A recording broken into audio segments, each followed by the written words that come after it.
Welcome, everybody. My name is David White. I work with University College Cork Mara Centre in University College Cork in Ireland.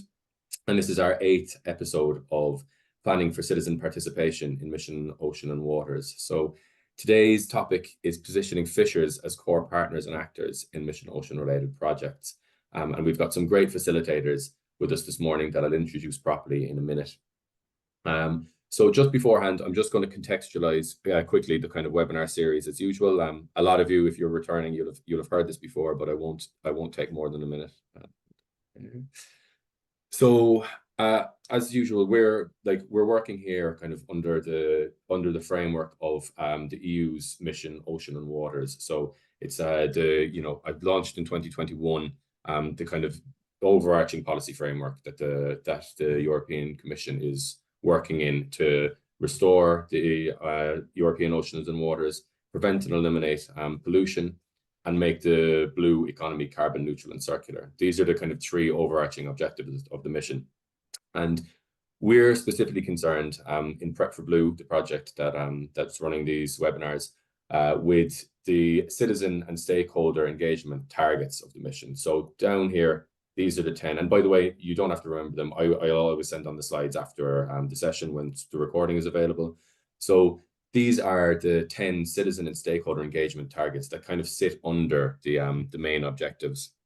And today's session is all about fishers and partnering with fishers. And, in terms of reaching Mission Ocean targets and dealing with Mission Ocean related topics, there's probably no group that are more knowledgeable and more central to all of these topics than fishers. So integrating fishers into projects, into research projects with researchers will be absolutely essential to meet all these targets. And they kind of undercut partnerships with fishers, undercut a lot of these things in terms of collaborative citizen science campaigns, ocean literacy, like learning about ocean literacy from fishers, and integrating scientific approaches into fishing, everything like that. So really this is kind of like across all of these. So also just to say, the timing of this is quite timely, and I suppose we ran this session now on purpose in terms of there's a lot of EU funding coming up that will fund co-designed projects and engagement with communities, like interested communities, and including fishers. So for instance, the upcoming Mission Ocean calls every year that with the deadline in September tend to include lines like projects should involve all relevant actors as well as concerned economic actors, including fishers. So we're hoping to learn from experts this morning regarding how best to do that, and maybe some of the pitfalls that you might avoid to do it well.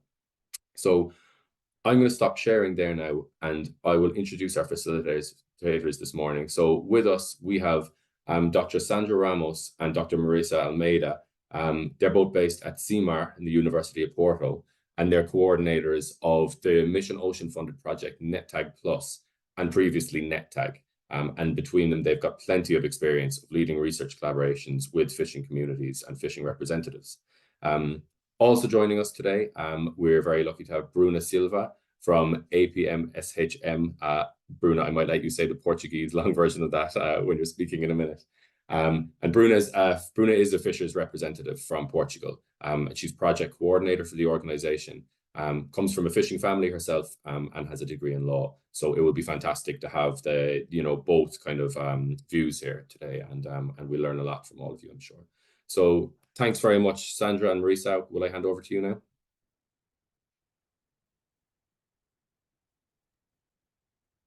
Okay, good morning to you all. And first of all, thank you so much, David and PREP4BLUE, for inviting us to be here and to share some of our experience with working with professional fishers. And we have to tell you that we have been doing that for a long time.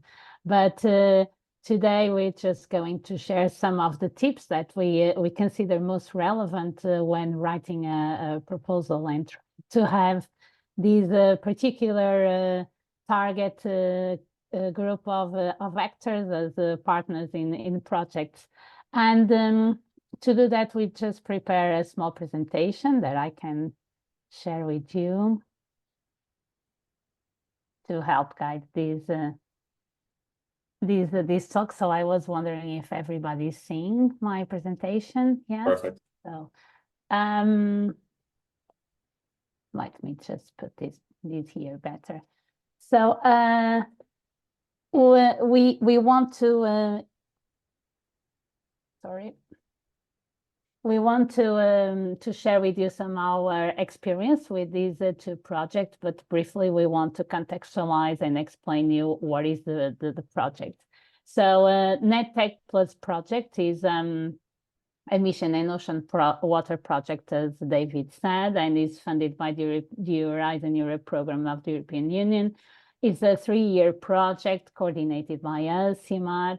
And it's a project where we were able to upgrade and upscale the integrative preventive approach that we started in the previous NetTech project, and also extended these to other regions of Europe, including the Mediterranean.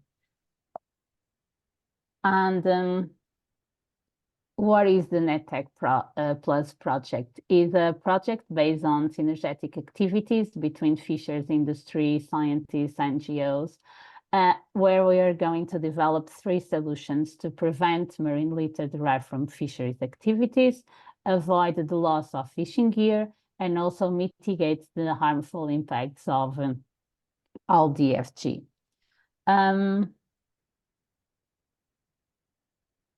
The PREVENT solution is a societal solution where we are going to work with the fisheries sector to empower fishers to become guardians and cleaners of the oceans. We want to change the way that we used to see fishers as a major polluters of the oceans, when in reality, when we look clearly to that, they are not. So we in the project are going to empower the fisheries sectors, namely the professional fishers, for them to continue or starting to adopt more environmental friendly fishing methods and to prevent marine litter. So implementing best practices regarding litter management, not only on board, but also on shore.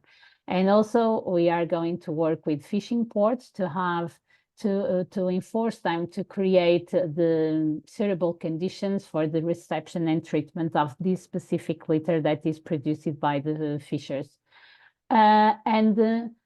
Of course, because nowadays, unfortunately, when fishers retrieve their fishing gear from the ocean, they do not only collect seafood, they also collect different items of marine litter.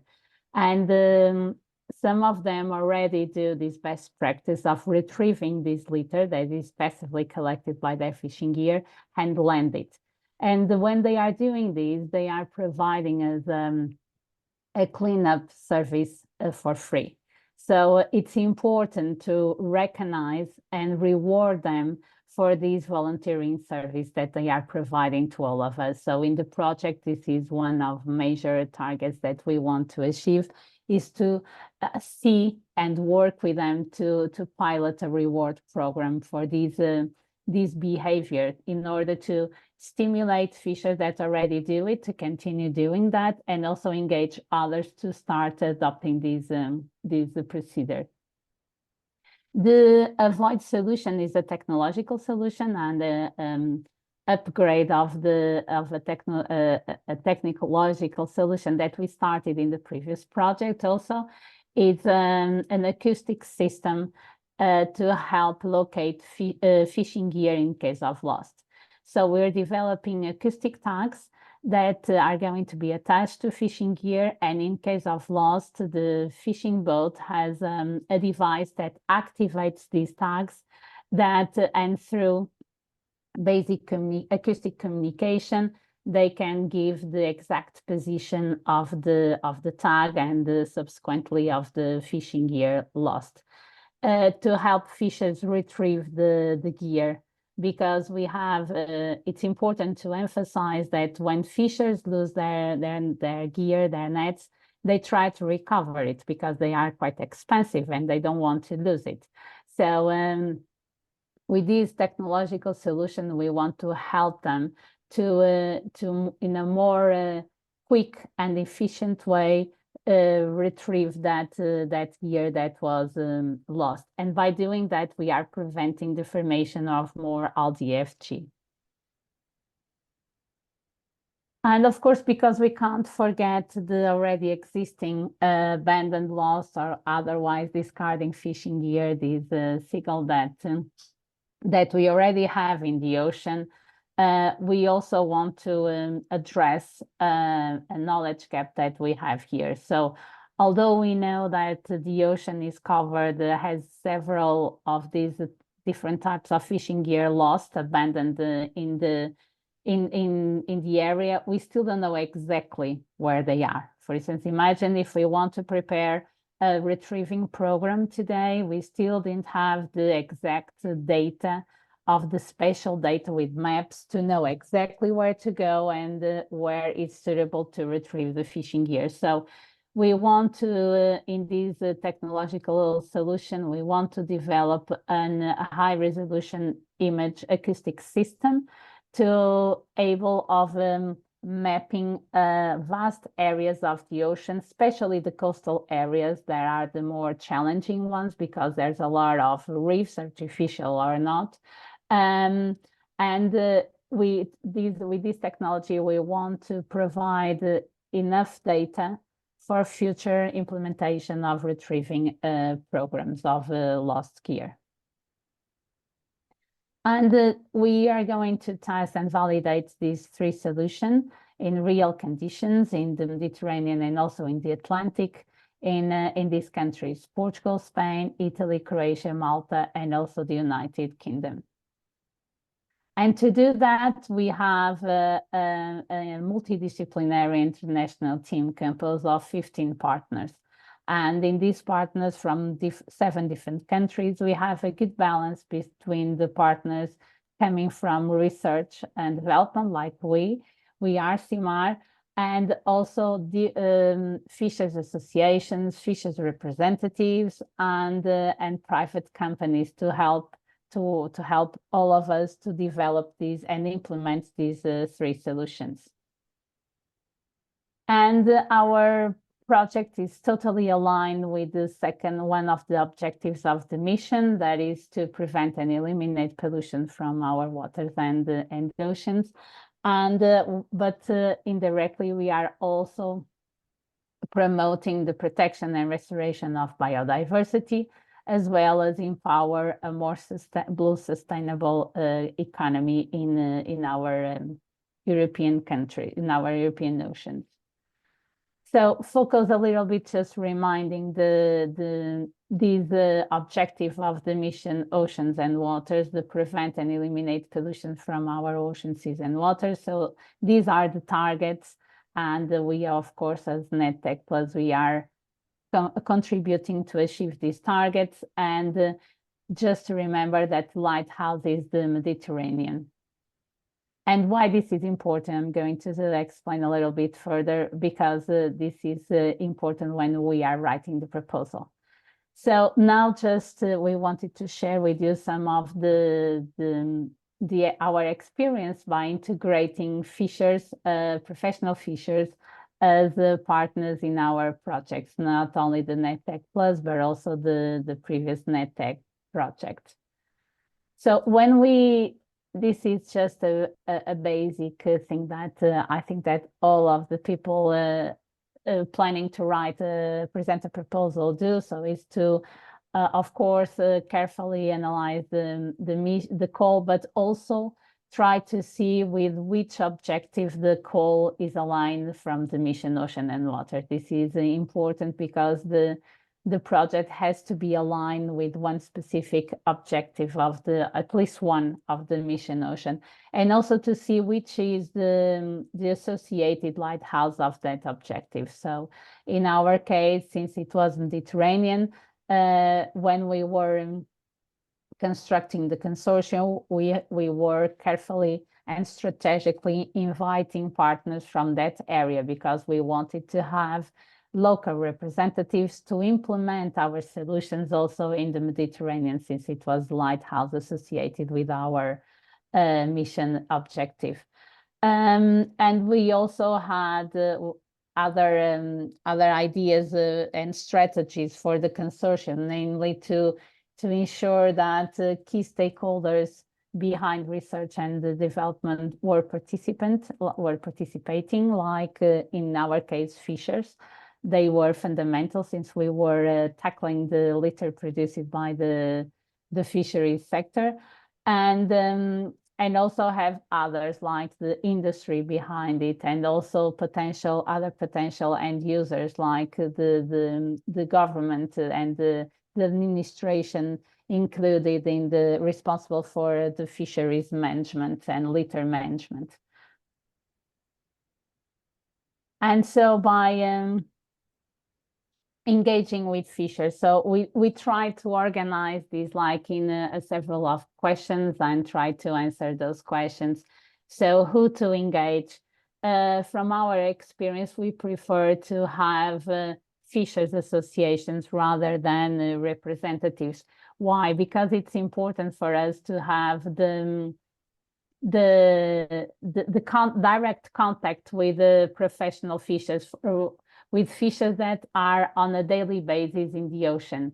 So rather than have representatives, but sometimes that is not possible, and that happens in our NetTech Plus project when, for instance, we wanted to have fishers association from Croatia, but due to several constraints, it was not possible. So we included a partner that has been working tightly with them to be a representative of that community.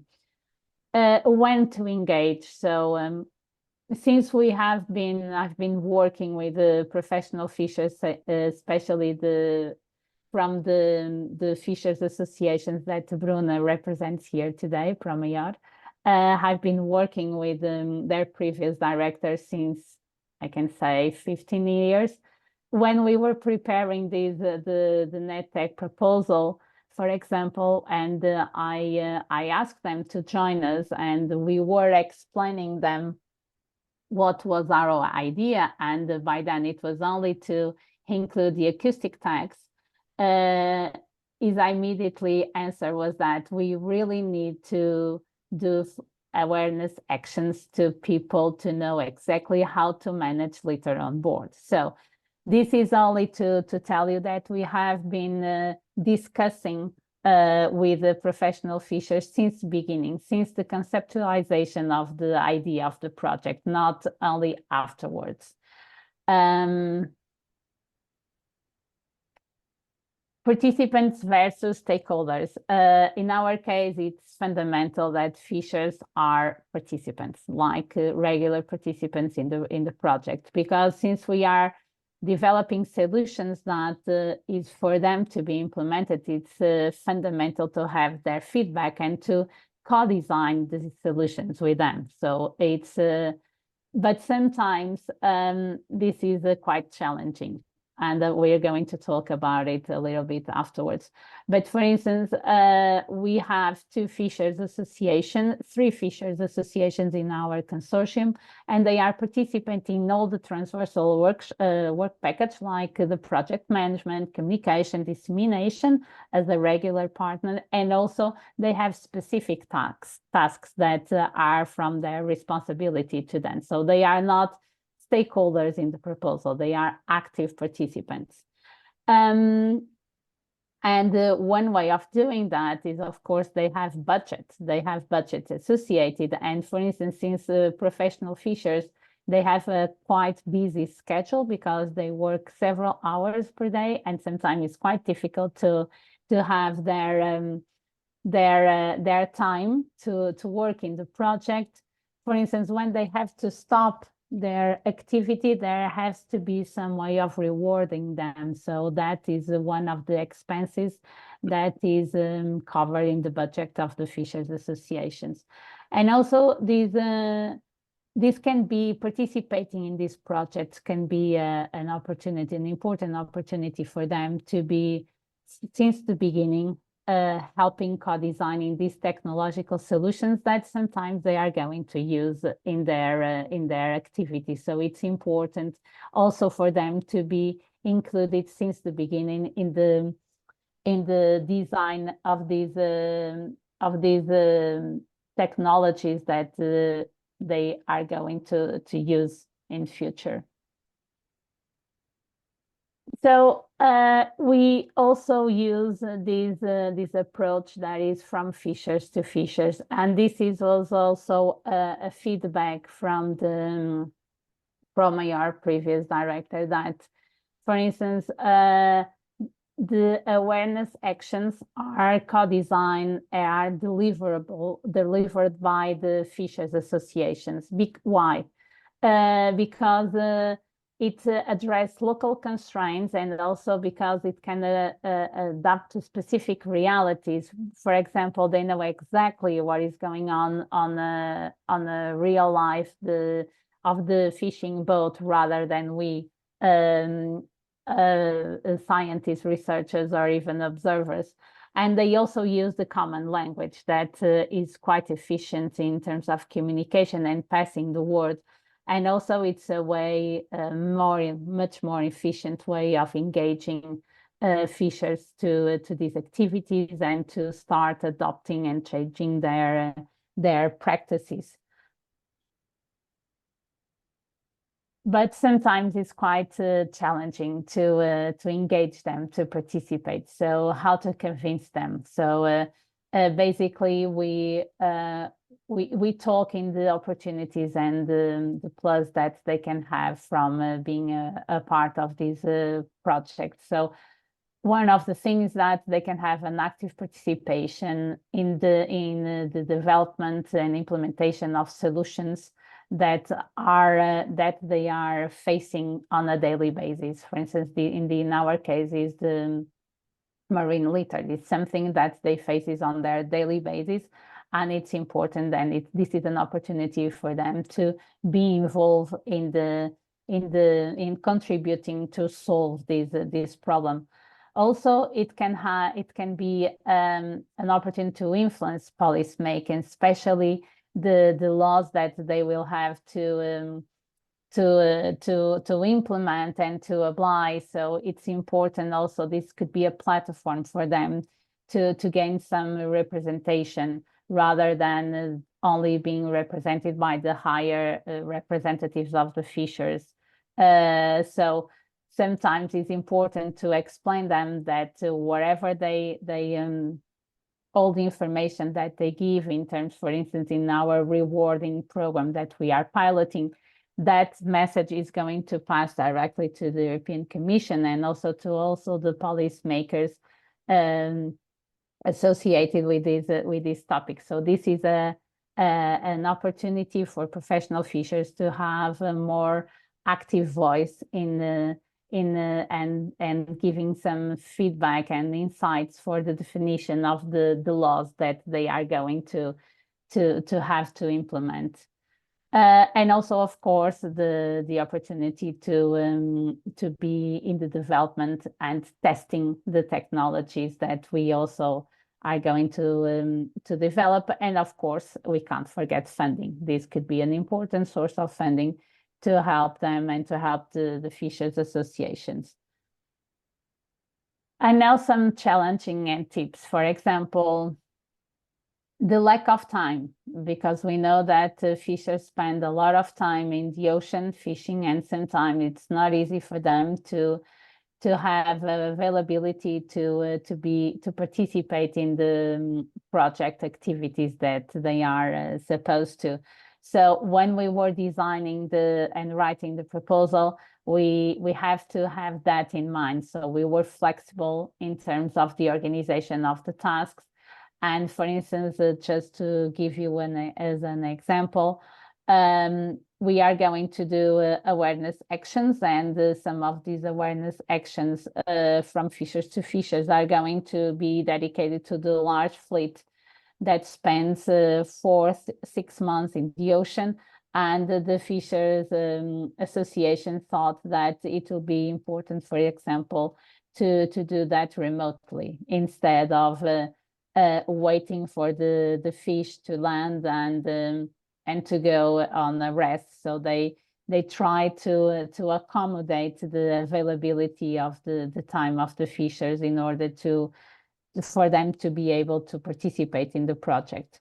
The language barriers, this can be tricky. So it's important to have someone like a partner with a direct link that is able to communicate in English, so it can give support to the fishers association that have this constraint. For example, in Italy, since the COGEP is a very small fishers association, we have WWF that has been working with them for several years to function as a direct link between the consortium and the partner. And of course, we can't forget that being part of this research project can be quite challenging in terms of bureaucracy, because it's important. Not all the fishers associations are organized in terms of having the necessary documents that is required by the European Commission to be considered as an eligible partner. So in the time of the proposal, when we are writing the proposal, this is quite simple, but if the proposal is accepted for funding, when we are preparing the gap, this can be quite challenging. And of course, this is quite important to have a partner that can help and give all the necessary assistance, not only in terms of language, but also in terms of the documents, to help these partners to provide all the necessary legal documents to be considered eligible partners by the European Commission. But by the end, and this is more or less our take-home message, because this is what we think, that working with fishers, although can have some challenges and some constraints, it's by the end of the day immensely rewarding, because when they commit themselves with something, they give all the best. So they are really committed partners, and they are always very happy to participate. And so if you are planning to include the fishers in your proposal, don't worry with the constraints. You will be able to support them, but remember that by the end of the day, it's totally rewarding. And that's it. Thank you so much. Great. Thank you so much, Sandra, for a really generous and really interesting presentation. It's just great to get all that really practical information about kind of, I suppose, the nuts and bolts of putting a project together, and what works and what doesn't from your experience. If anyone from the audience has a question, please put it into the quick Q&A. I have a few of my own, and I'll skip between them and the Q&A for the next couple of minutes. But so I might just stay with you for 1 second, Sandra, and just ask you, like, it was very interesting to hear about how, you know, your experience of structuring proposals and having integrating fishers and fishers needs into it from the very beginning, the difference that makes. So I was just wondering, do you have any, you know, examples of maybe how that engagement from the start shaped proposals, so that, you know, it worked for like for fishers' timetables or for fishers' needs, that maybe it wouldn't have been the case if they were added in afterwards?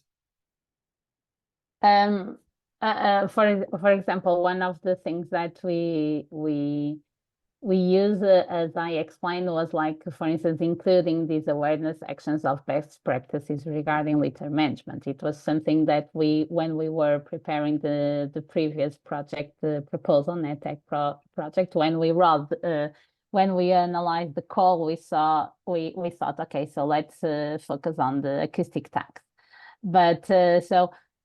But even not only in writing the proposal, because sometimes in our case, in the NetTech Plus, since it was a follow-up, so we were already working as a consortium with the two fishers associations. So, but I'm trying to remember. I remember that Arvi and also ProMayor gave us some tips for these new proposals regarding the awareness actions.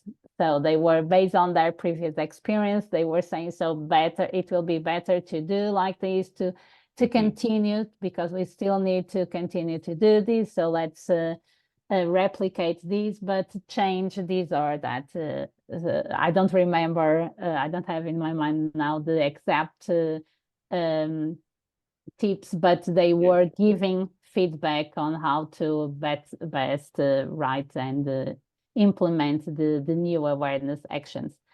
But for instance, during the development of the project, especially the technological solutions, we have several examples of how their feedback changed the initial proposed technology. I don't know if you want to talk about it now or if you want to leave it for after. Yeah, no, we can talk. Maybe we can talk about it in a second. Maybe we'll just go through one or two more questions first. But yeah, please. We have a question from Alina who's asking, so basically a question about in her own work, that she feels many of fishermen that she engages with are very much against EU policies and don't really believe they'll be fairly represented. So maybe in your experience, is there, in terms of building that trust and building its trust in the fact that there will be value in engaging with European funded projects and all that. Is there ways that research projects can play a role there, or is there certain things that you pitfalls you need to avoid and make sure you're building in a kind of a value? I think you already described that quite well, of how they can be beneficial in their design. I don't know who wants to take that. Maybe Sandra, Marisa, and Bruna, if you have any opinion on that as well.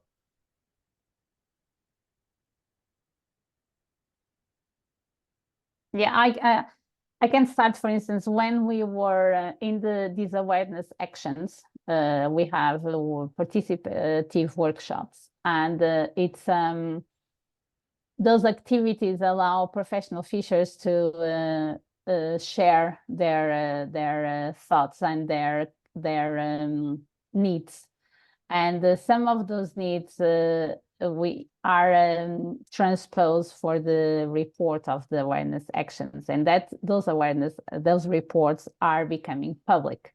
So we used to, and the fisher representatives, when they are delivering they used to tell them that if they want to make a point to in some specific legislation or in something that they consider that should be changed, we can make an emphasis on that, and we can, when we are publicizing that through a deliverable, for example, of the project, we can make an emphasis. Or sometimes what we also, as a project consortium, think is that when we consider that there are something important that should be changed, like for instance this volunteering service that the fishers are providing, we try to make an effort on policy and to have a change. So, and fishers, they at least I have that feedback that they recognize that participating in this kind of project is a way of them to change the rules that they have to apply. So I don't know if Bruno wants to add anything from the perspective of the fishers here, but I think they feel like they have an active voice, and that is quite important, I think. Hi, Sandra, and that's correct. I think that the fishers, they just want to be heard. And when they saw a project where they have an active role and they can say, do it like this or do it like that, and they felt like they are heard, that's a very important feeling, and that allows us to continuing to be a part of this kind of projects. So in the future, I think all the projects should have fishers involved, because they want to be a part of the solution and they want to contribute. Right. Thanks, Bruna. Actually, maybe while we're with you, I might stick with you for 1 minute and maybe just ask you, in your experience as a project coordinator, what are the big mistakes research projects might make that makes partnerships not work very well, you know, between fishers and researchers or whatever? The first mistake is exactly not to let the fisher be involved, not to let them have an opinion, and if some kind of equipment is already designed, they want to make a contribution. So the thing is to be open to their opinion. All right, thanks very much. And then I have a question here from Christina. I don't know, do any of you have experience of this, but she's asking maybe about the relationship between recreational fishers, professional fishers, and in terms of marine protected area management, that, you know, I suppose the two groups are represented by different groups, or often maybe recreational fishers aren't part of any association. And this can create conflicts sometimes in terms of managing marine protected areas or managing fishing within an area. Have any of you got any experience of engaging with, you know, the different types or maybe conflict between the two groups and how it might be managed within a project? Yeah, unfortunately, we only have been working with professional fishers. Yeah, we haven't been, sorry, we don't have experience working with the recreational fishers, only professional fishers. No, that's fine. Don't worry.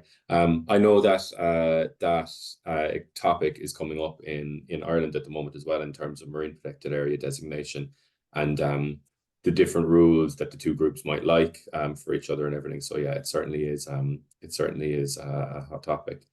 Okay, so in terms of I just have one or two more questions that I'd like to ask.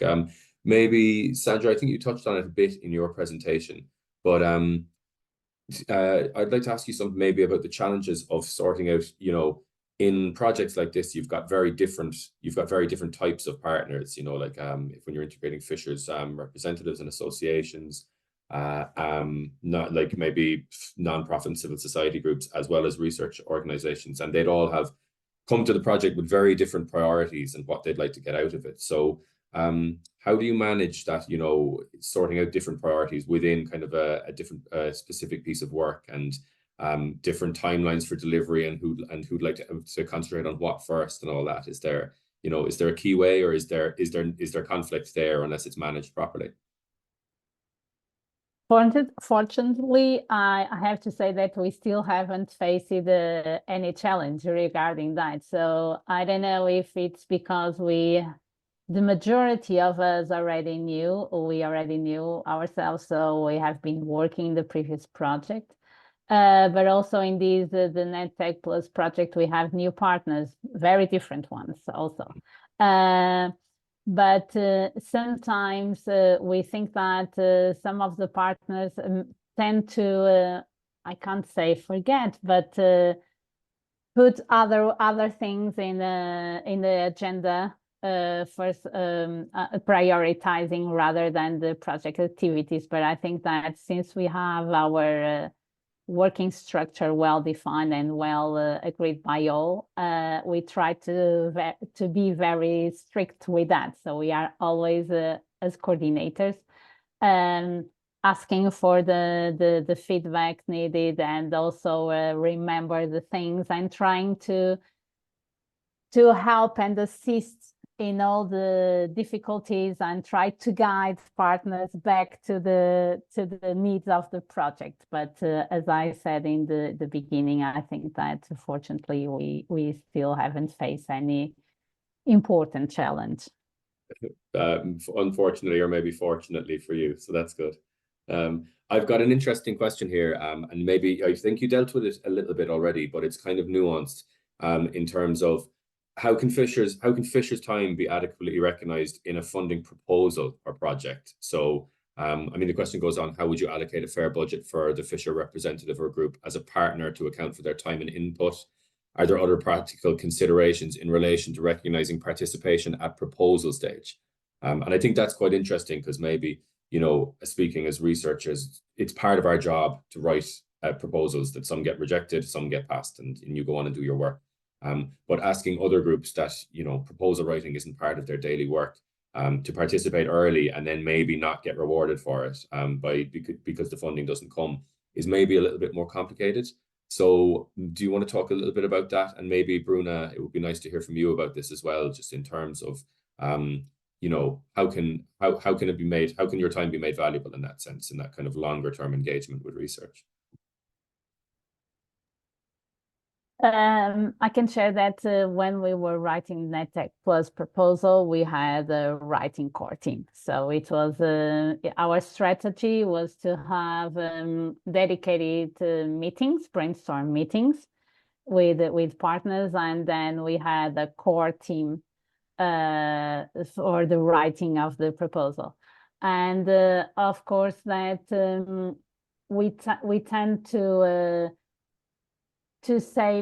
only have the necessary time for the in this case the fisheries representatives, because we know that their agenda is not writing proposals. So I don't think that they, at least in our perspective, they didn't spend too much time with the preparation of the proposal. I cannot say the same with preparation of the documents necessary for being considered as a partner still for the submission of the proposal. That is another question that I think that Bruna can answer better than me. So it was challenging, Bruna, wasn't it, to become a partner? Yes, very challenging. We made part of the first project of NetTech, so that helped a lot in the NetTech Plus. Like Sandra said, it's easy to make the budget. It's harder to reunite the documents, and also they are in English, so it's not easy to translate every time, and but CIMAR is a very good partner, and Sandra and Marisa are always available to help me and the team of ProMaior to make the budget and all the papers needed for the project. So that's important to have help from other partners with more experience. Great. But that there's something that someone that is going to write a proposal and is going to consider partners from other institutions that are not researchers, they really need to take that in consideration. So the coordinator, the writing team, and the persons involved in submitting the proposal need to have an extra time, because it's not just your institution, it's also these institutions, because all the system is made for the researchers and for the universities and for the institutes. And we know already the drill, and we have our offices that know the drills, but for not just for the Fishers Association, even for companies. We have 2 companies in our consortium, and they need always help to understand the system, how to register, what papers they need, and it's not easy, especially because they also don't allocate the time because it's not their target. So everyone that is writing a proposal have partners that are not researchers and that have not been previously involved in proposals, save extra time for helping these partners, because it really needs time to also do that. For support, yeah, that's a really good point. Thanks very much. If you allow me, I remember when we had to sign the grant agreement. I think that is easier for the researchers, but for us it was really, really difficult. We spent about 2 weeks just to figure out how to sign it. It was really hard.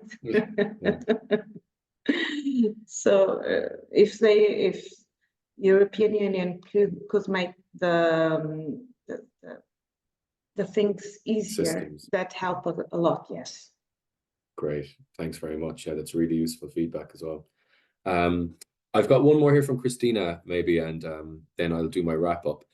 Thanks for very interesting insights, anyway, she says. And then When talking about funding opportunities for fishers and associations, where is the funding most needed or directed to? So is it in terms of compensating fishers' time, travel, and subsistence, anything else? What's the easiest way of kind of structuring it into a proposal so that it can immediately get to where it needs to get, I suppose?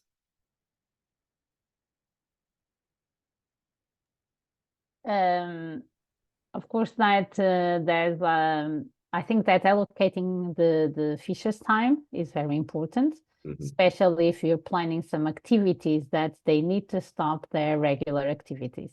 So if there is, for instance, we have a demonstration event that we want them to take specific actions during a regular fishing day, but we know that they will have some doing that will have some other time constraints, so we allocated the budget, the fishers associations allocated budget to reward them for that. We can't forget that fishers are they are an economic activity, and of course time is money for all of us, for all of them, so we can't forget that.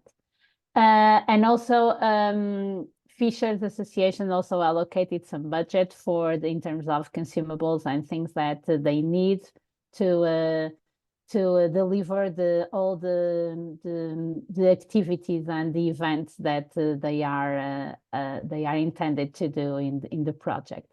In terms of travel, I don't think that is a very important, but maybe Bruna can give here some insight. I think that because traveling, for instance, it's one example. If you are planning to have fishers in traveling, that is quite challenging because it's not easy to do that. So it's better for you to go and stay with them in their own place, because they have really time constraints. Don't forget that they work in the ocean is different from the other. For instance, if you have a technological company that they are working on land, and they can allocate part of their time for the project, when we're talking with fishers, that can't be done because they are working on the ocean. Although, for instance, if you're talking about the large-scale fisheries, as I mentioned before, when they have the free time, and that's when you can try to accommodate the project activities in that free time. But it has to be always managed on the specific tasks that you are planning for fishers to do, and never forgetting that their time is precious. So, but I think in terms of budget, going back to the question in terms of budget, that is the most important thing. And I don't think that, I don't know if Bruna has a different opinion, but I don't think that traveling, for example, is an important budget category to include. No, that's not important, especially in our association. We have about 400 fishing vessels associated, but the fishermen, the vessel owners, they are all from Povo de Varzim and Vila de Conde, so it's near. And when they are here, they can come to our association and do the workshops and all the things that the project involves. The most of the budget is for the tasks and for the equipment we need to make the tasks, to conclude the tasks. So travel, in our case, in our association, it's not a lot. Great. Okay, thank you so much. I'll just have one or two slides there to wrap up before we finish. So thanks very much for that discussion. That was really interesting, and thanks for the questions from the audience as well. Just to let you know, where's my slides? That we have one more session in our 2024 spring webinars. That's next Wednesday, the 24th, webinar 9, which will be engaging children and young people in Mission Ocean. The registration link is there. Sarah, would you be able to put that in the chat, please? The registration link. You'll be able to get it in the chat. If anyone hasn't registered yet, you're more than welcome to come. And you can also check out, we will be running more trainings. It will be organized over the summer and run in the autumn. And so you can check out, keep an eye on the PREP4BLUE's website, prep4blue.eu, or on Twitter at twitter.com/PREP4BLUE. And all of our past episodes, so this is our 8th, we've got 7 others. They're all on the PREP4BLUE website as well. And Sarah can also put that link into the chat if you want to check out the previous episodes. Again, anyone who's thinking of applying for funding over the next 12 months, anything to do with oceans or stakeholder and citizen engagement, they should be helpful for whether or not you're applying for specifically Mission Ocean funding. This is kind of the wider policy context we're operating in, and so they should all be really helpful for that. So I hope they're a useful resource for you. So that's it for this morning. Just once again, thank you so much to Sandra, Marissa, and Bruna for giving their time to us this morning and describing what sounds like such an interesting project. So I'm really looking forward to seeing what starts coming out of it, and keeping in touch with you guys. And thanks very much, Sarah, again for all the help as usual. So yeah, thanks to the audience for joining, and I'll hopefully see many of you next week for webinar 9. But that's it for today. Thanks very much.